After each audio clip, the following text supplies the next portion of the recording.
د پلار لیکونه لور ته.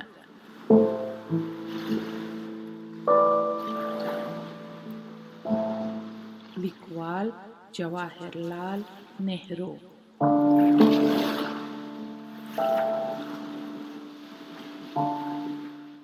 ژباړن نسیم سلیمی.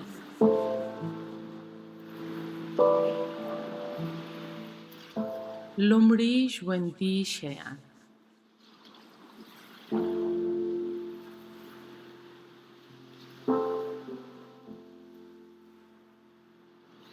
موږ په خپل وروستي خط کې ولیدل چې مځکه ښایي د یوې اوږدې مودې لپاره دونه ډېره توده وه چې هیڅ شی ژوند نسوای پر کولی.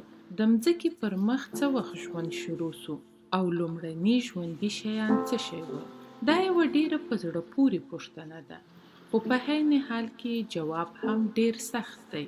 راځه چې اول وګورو چې ژوند څه شی دی. موږ ښایي ووایو چې انسانان او حیوانات ژوندي موجودات دي. نو د درختو، بوټو او نورو نباتاتو په باره کې څه وایي؟ په دې کې شک نسته چې هغه هم ژوندي موجودات دي. وده کوي، اوبه څښي، تنفس کوي او مري. د حیوان او ونې ترمنځ عمده فرق دا دی چې ونه له یوه ځای څخه بل ځای ته حرکت نه کوي.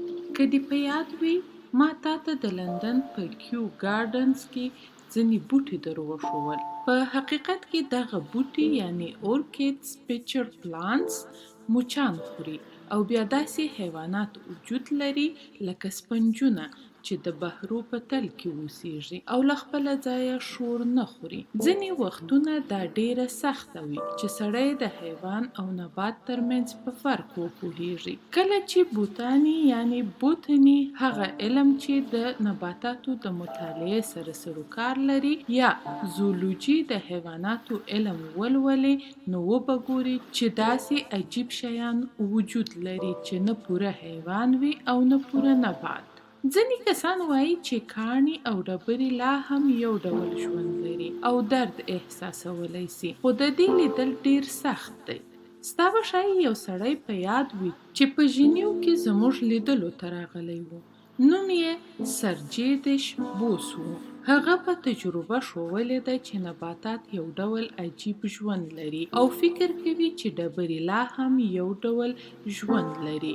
نو ویني چې دا اسانه نه ده چې کوم شی ژوندی او کوم شی ژوندی نه دی. خو راسه چې ډبرې د اوس لپاره پرېږدو او پر ځای یوازې نباتات او حیوانات په نظر کې ونیسو. یو زیات شمیر ژوندي موجودات سته چې خورا ډېر ډولونه لري. ښځې او نارینه سته چې ځینې یې ډېر هوښیاران او ځینې یې بیا ډېر له عقله خلاص وي. بیا نو داسې حیوانات سته چې ډېر هوښیاران دي لکه پیل، بیزو یا میږی، او داسې حیوانات هم پیدا کولی سي چې ډېر بې عقلان دي لکه ماهیان او د اوبو نور ژوندي موجودات چې تر اوسه پورې د ژوندانه له لحاظه په کښته درجه کې واقع دي.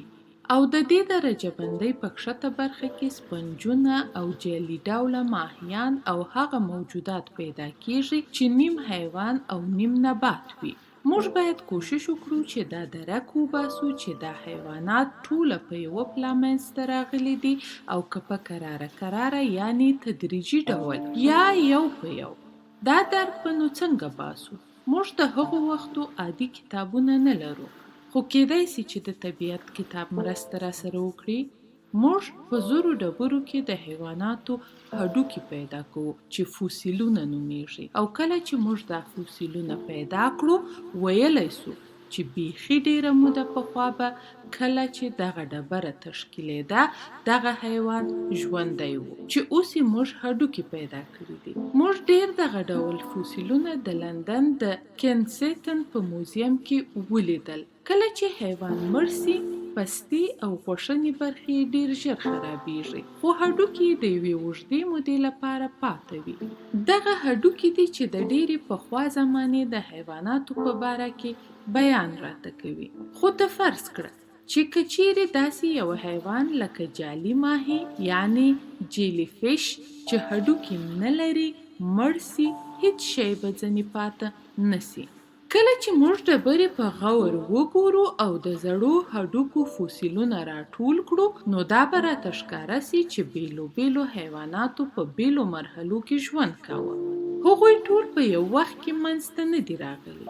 په اولو وختو کې حیوانان ډیر ساده ول چې پوښونه یې درلودل، لکه پوښ لرونکی ماهی یا شلفیش. د ماهیانو دغه ښایسته پوښونه یعنی ځینې خلک یې ماهی ګوش یا ګوجیان بولي چې د سمندر په غاړه یې ویني.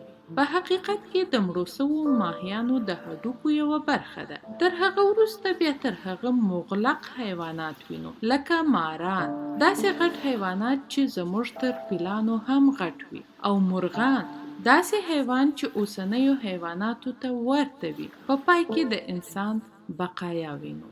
نو داسې ښکاري لکه چې د حیواناتو په منځته راتلو کې یو خاص ترتیب موجود دی. یعنی په اوله کې ډیر ساده حیوانات، وروسته بیا لوړ ډول حیوانات چې وار په وار مغلق او پیچلي کیږي تر څو چې پرمختللی حالت یعنی انسان ته ورسیږو.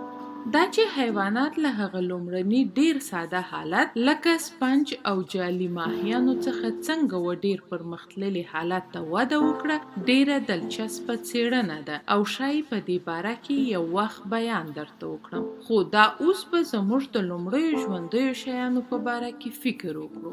هغه وخت چې مځکه سړه سوه شاید تر ټولو لومړني حیوانات جالي ډوله شیان ول چې هډوکي یا کلک پوښ به یې نه درلودی او په بحر کې به اوسېدل، ځکه چې هغو هډوکي نه درلودل او موږ فوسیلونه نه لرو. نو مجبور یو چې تصور یې وکړو. نن ورځ هم په بحرو کې د جیلی په شان ډیر شیان سته چې ګردي یعنی مدور دي، خو شکل یې همیشه اوړي او ځکه چې هډوکي یا کلک پوښ نه لري نو لږ ډیر داسې معلومیږي. په منځ کې به یو ټکی وویني چې هسته بلل کیږي او یو ډول زړی دی. دغه حیوانات یا هر شی چې دی په یو دلچسپ ډول ویشل کیږي او دوه ځنې جوړیږي. دوی د بدن پر یو ځای باندې قرار نری کیږي تر څو چې پر هغه ځای پریسي او دوه شیان ځنې جوړ سي. دا ویش په دې ډول سرته رسیږي. ویني چې هسته هم پر دوه برخو ویشل کیږي او هر یو ته یو څه برخه ورسیږي. لومړني ژوندي شیان په شاید دغسې یو شی ول چې زموږ پر مځکه به یې ژوند کړی وي. دا د ژوند یوه عجبه ساده او عاجزه نمونه ده. پر دا ټوله مځکه تر دغه لوړ یا ښه شی موجود نه و. اصلي حیوانات لا تر اوسه نه ول راغلي او د انسان راتګ ته لا په میلیونونه کلونه پاته ول. تر دغو جالي ډوله شیانو وروسته د اوبو واښه، پوښ لرونکي ماهیان، چونګاښان او چینجیان منځته راغلل.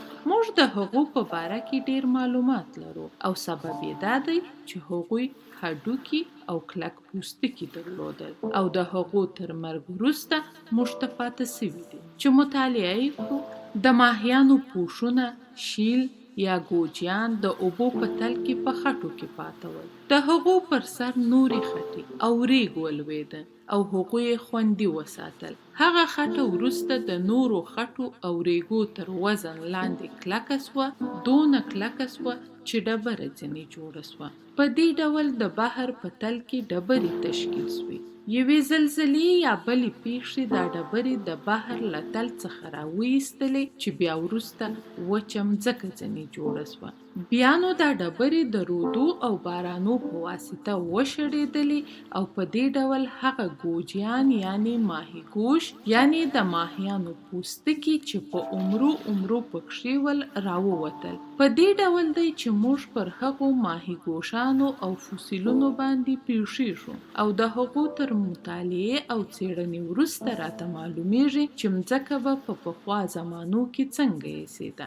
په راتلونکو خطو کې به وګورو چې دغو ساده حیواناتو څنګه وده او رشد وکړي او اوسنی شکل یې اختیار کړي.